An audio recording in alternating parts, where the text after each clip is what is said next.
You know, now that I think about it, I always spend my time talking about forgotten movies or just underrated. While I talk about movies that people actually like, most of the time it's just movies that have been lost in time or people just don't know about, because it's usually an interesting topic to talk about. Instead, I could just talk about movies that people actually like.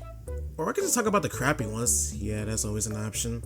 I obviously have a thing for bad movies, especially if that certain movie has a bad story, the animation is garbage, or the characters are just flat out obnoxious, or the movie is just flat out bad from the very beginning. It's not because the crew who worked on it are bad at what they're doing, it usually depends on how much effort you put into it, no matter how small the budget. Like the animated movie Flow had a $4 million budget and that won an Oscar, because there's a lot of effort put into this one, which is something this one doesn't have. War of the Worlds, the one novel that I'm not entirely familiar with. But at least there's 3 adaptations of it, the one in the 50s, the one in 2005, and one with Ice Cube. I'm not even gonna lie, I don't even know why I'm doing this in the first place. I've seen the trailer and I'm just kinda stunned by the fact that this was coming from Universal, one of the major film studios in the industry.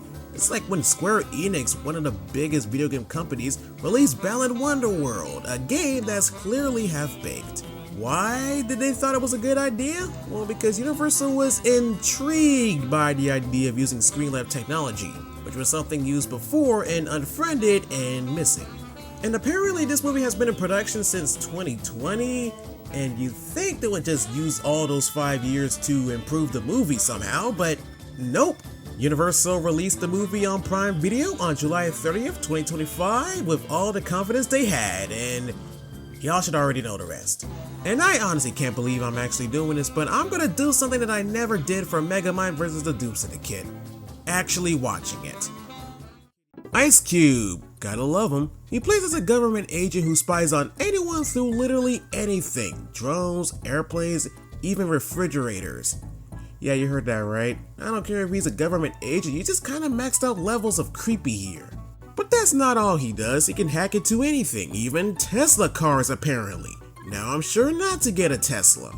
And that's practically the whole movie. Surveillance, hacking, a lot of video calls. That's just one way to use screen life technology, which honestly feels lame for a sci-fi thriller. Because Ice Cube just kinda stays in his office throughout the whole movie till the climax comes around. Even when the invasion started, he just never left. Like, I know you work for the government, you have to do your job, I understand all that, but at least turn on some common sense, dude. These locations are our global response headquarters, our most sensitive targets, and they're taking them out one by one. But other than the invasion, there's also the Disruptor and Goliath. Goliath is a big collection of data, which is practically an all-you-can-eat buffet for the aliens. And yes, these aliens can consume data, and the government knew about this since the 1940s, but the Director of Homeland Security doesn't really care about the aliens, more so the safety of other citizens. Right. The Disruptor tried to warn everyone about Goliath, but the Director of Homeland Security doesn't want everything to be exposed, so he just kinda put him on the FBI's most wanted list. And to cap it off, the Disruptor is also Ice Cube's son. It's you! It's you! Why should I care? I don't know.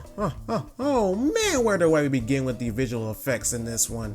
The aliens are obviously the worst part of the movie so far, it just kinda looks very cheap. The model is fine, I really don't have a problem with that, but y'all didn't put any composition effects or something of this sort?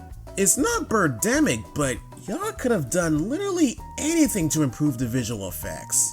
Not only that, the use of green screen is so obvious, you couldn't even miss it even if you tried.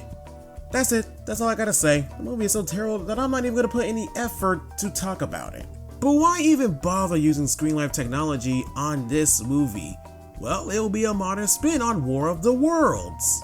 I mean, I guess that's one way to do it, but I'm honestly done here.